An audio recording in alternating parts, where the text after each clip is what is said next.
নমস্কাৰ।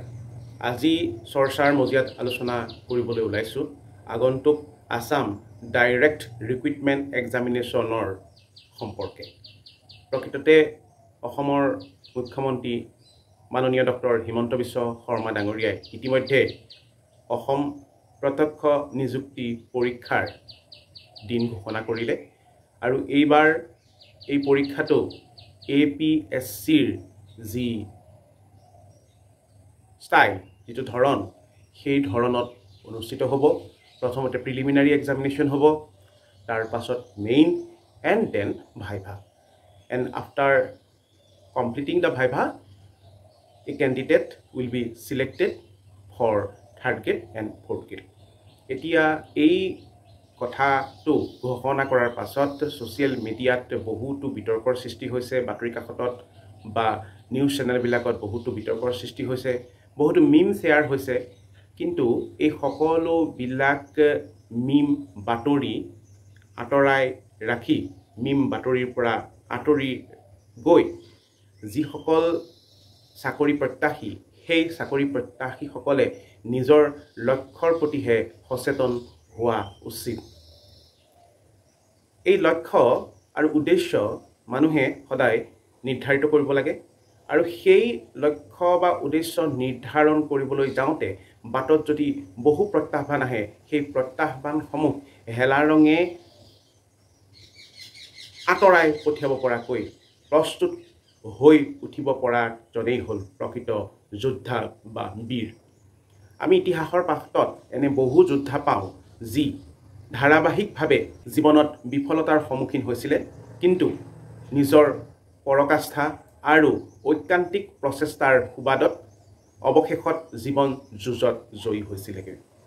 এইখিনিতে এটা কথা উল্লেখ কৰিব খোজোঁ যে প্ৰশাসনিক বিষয়া নিযুক্তিৰ ক্ষেত্ৰত প্ৰথমবাৰৰ কাৰণে চীন দেশত মধ্যযুগতে কেতবোৰ অতি টাফ অতি জটিল পৰীক্ষা প্ৰণালীৰ উদ্ভাৱন ঘটিছিল আৰু পৰৱৰ্তী সময়ত সেই পৰীক্ষা প্ৰণালীবোৰ ভাৰতবৰ্ষত ব্ৰিটিছ প্ৰশাসনিক সেৱাত বিষয়া কৰ্মচাৰীক নিযুক্তি দিবলৈ অনুষ্ঠিত কৰা হৈছিল।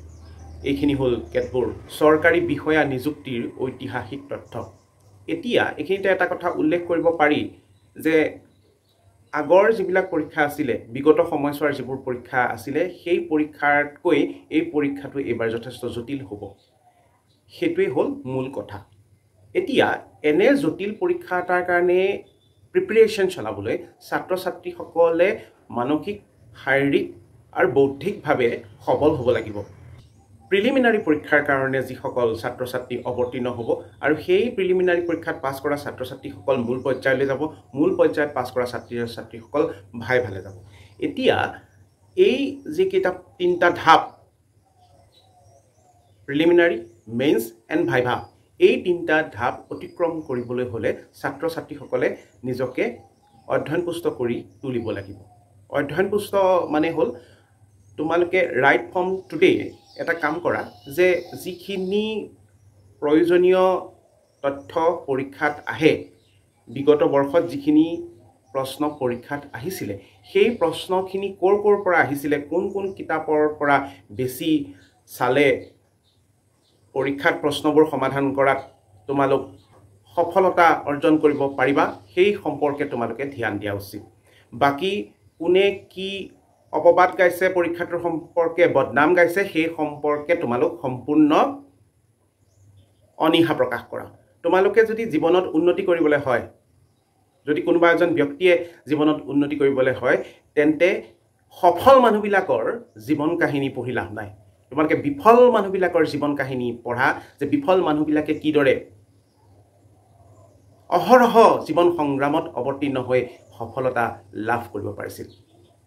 এই সম্পৰ্কত মই এখন কিতাপৰ ৰেফাৰেঞ্চ দিব পাৰোঁ। কিতাপখন হ'ল এইখন, বেবী হালদাৰ।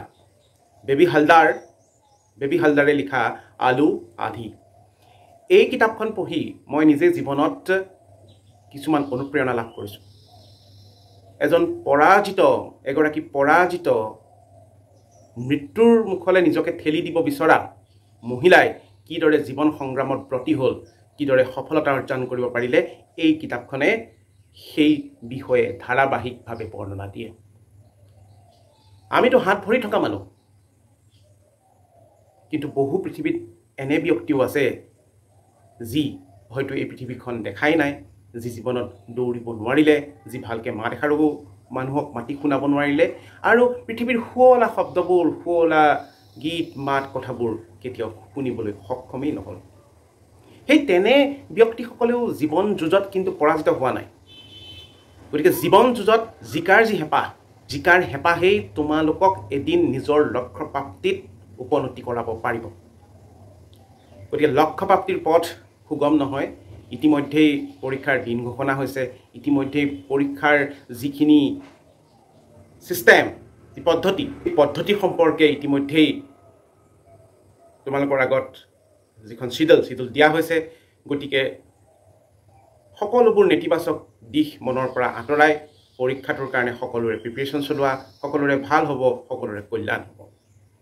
এইখিনিতে তোমালোকে গুগলত চাৰ্চ কৰি চাব পাৰা ষ্টিফেন হকিঙৰ কথা।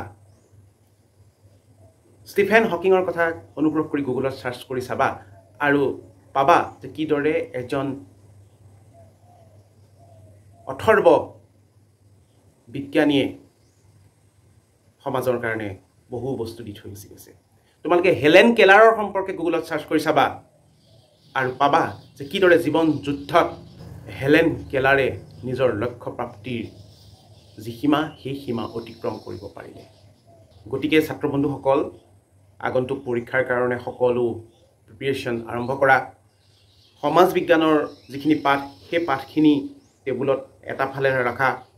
মেথমেটিক্স আৰু ৰিজনিঙৰ যিখিনি পাঠ, সেই পাঠখিনি এটা ফালে ৰাখা। আৰু কাৰেণ্ট এফেয়াৰ্ছৰ যিখিনি পাঠ, সেই পাঠখিনি এটা দিশত ৰাখি নিজৰ অধ্যয়ন আৰম্ভ কৰা প্ৰিলিমিনাৰীৰ কাৰণে, আৰু তোমালোকে নিশ্চিতভাৱে সফলতা অৰ্জন কৰিবলৈ সক্ষম হ'বা।